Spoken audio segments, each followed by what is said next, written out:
श्री शिवाय नमस्तुभ्यम हर हर महादेव। आज व्यासपीठ से पूज्य गुरुजी ने सभी से कहा है कि लोग शिव महापुराण कथा के नाम पर आप सभी से चंदा ले रहे हैं, जो कि सही नहीं है। जब तक व्यासपीठ से खुद स्वयं गुरुजी शिव महापुराण कथा की जानकारी ना दें, तब तक आप किसी अन्य व्यक्ति को चंदा ना दें। आज गुरुजी ने अपनी मई 2023 तक की कथा की लिस्ट पढ़कर सुनाई है, वो जान लीजिए।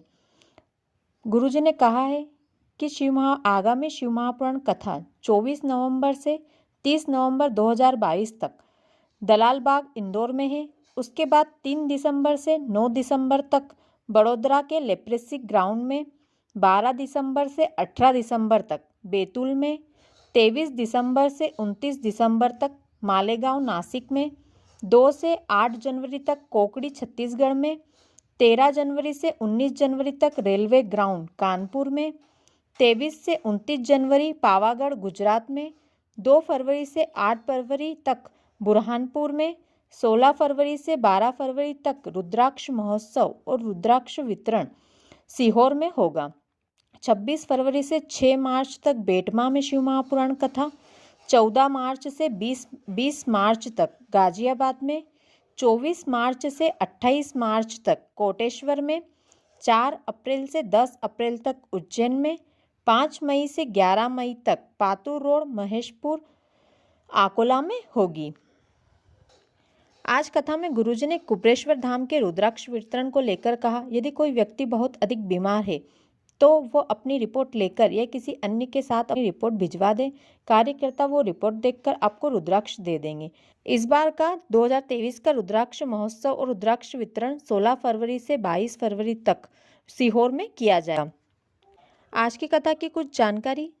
गुरुजी ने कहा है, चावल को अक्षत कहा जाता है क्योंकि अक्षय देते हैं। यदि आप पूजा में चावल के दाने भी प्रयोग करते हैं तो आपको उसका कई गुना फल प्राप्त होता है, क्योंकि चावल थोड़े से पकाने पर अधिक मात्रा में बनते हैं। चावल पूजा में सत्कर्म की जगह उपयोग किए जाते हैं।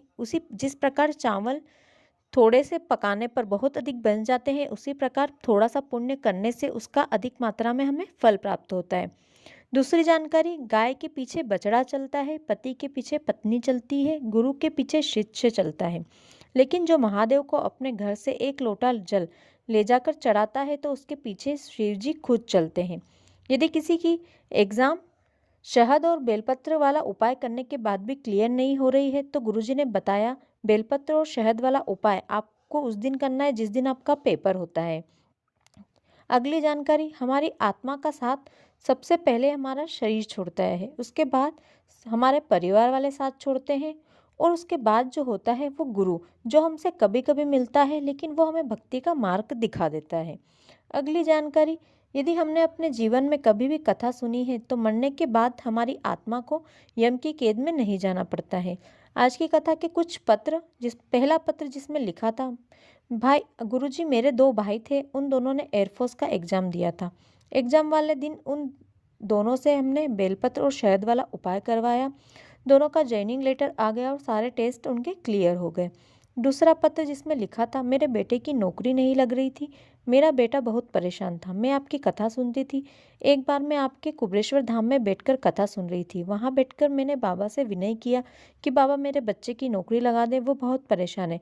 बाबा ने केवल 3 महीने में मेरे बेटे की पुलिस फोर्स में नौकरी लगा दी।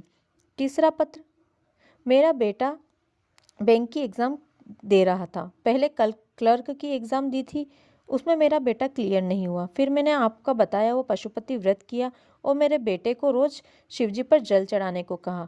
फिर मेरे बेटे ने असिस्टेंट मैनेजर की एग्ज़ाम दी। पहले चरण की एग्ज़ाम थी तब बेलपत्र और शहद वाला उपाय कर उसके पेपर वाले दिन करवाया। दूसरे चरण में भी बेलपत्र और शहद वाला उपाय करने के बाद गया। फाइनल रिजल्ट में गुरुदेव, मेरा बेटा आज यूको बैंक में असिस्टेंट मैनेजर की पोस्ट पर है। चौथा पत्र जिसमें लिखा था, मेरा बेटा कई महीने से इंटरव्यू दे रहा था, मैंने पशुपति व्रत चालू किया और मेरे बेटे ने शिवजी पर जल चढ़ाना चालू किया। मेरे तीसरे पशुपति व्रत के दिन मेरे बेटे का इंटरव्यू था और मेरे बेटे की एप्पल कंपनी में ऊंची पोस्ट पर जॉब लग गई। ये थी आज की कथा की कुछ विशेष जानकारी, पत्र और जो गुरुजी के द्वारा रुद्राक्ष वितरण की तारीख बताई है वो। आशा करती हूँ आपको वीडियो अच्छा लगा होगा। यदि वीडियो अच्छा लगा हो तो वीडियो को लाइक करें, शेयर करें, साथ ही कमेंट में हर हर महादेव लिखें। श्री शिवाय नमस्तुभ्यम।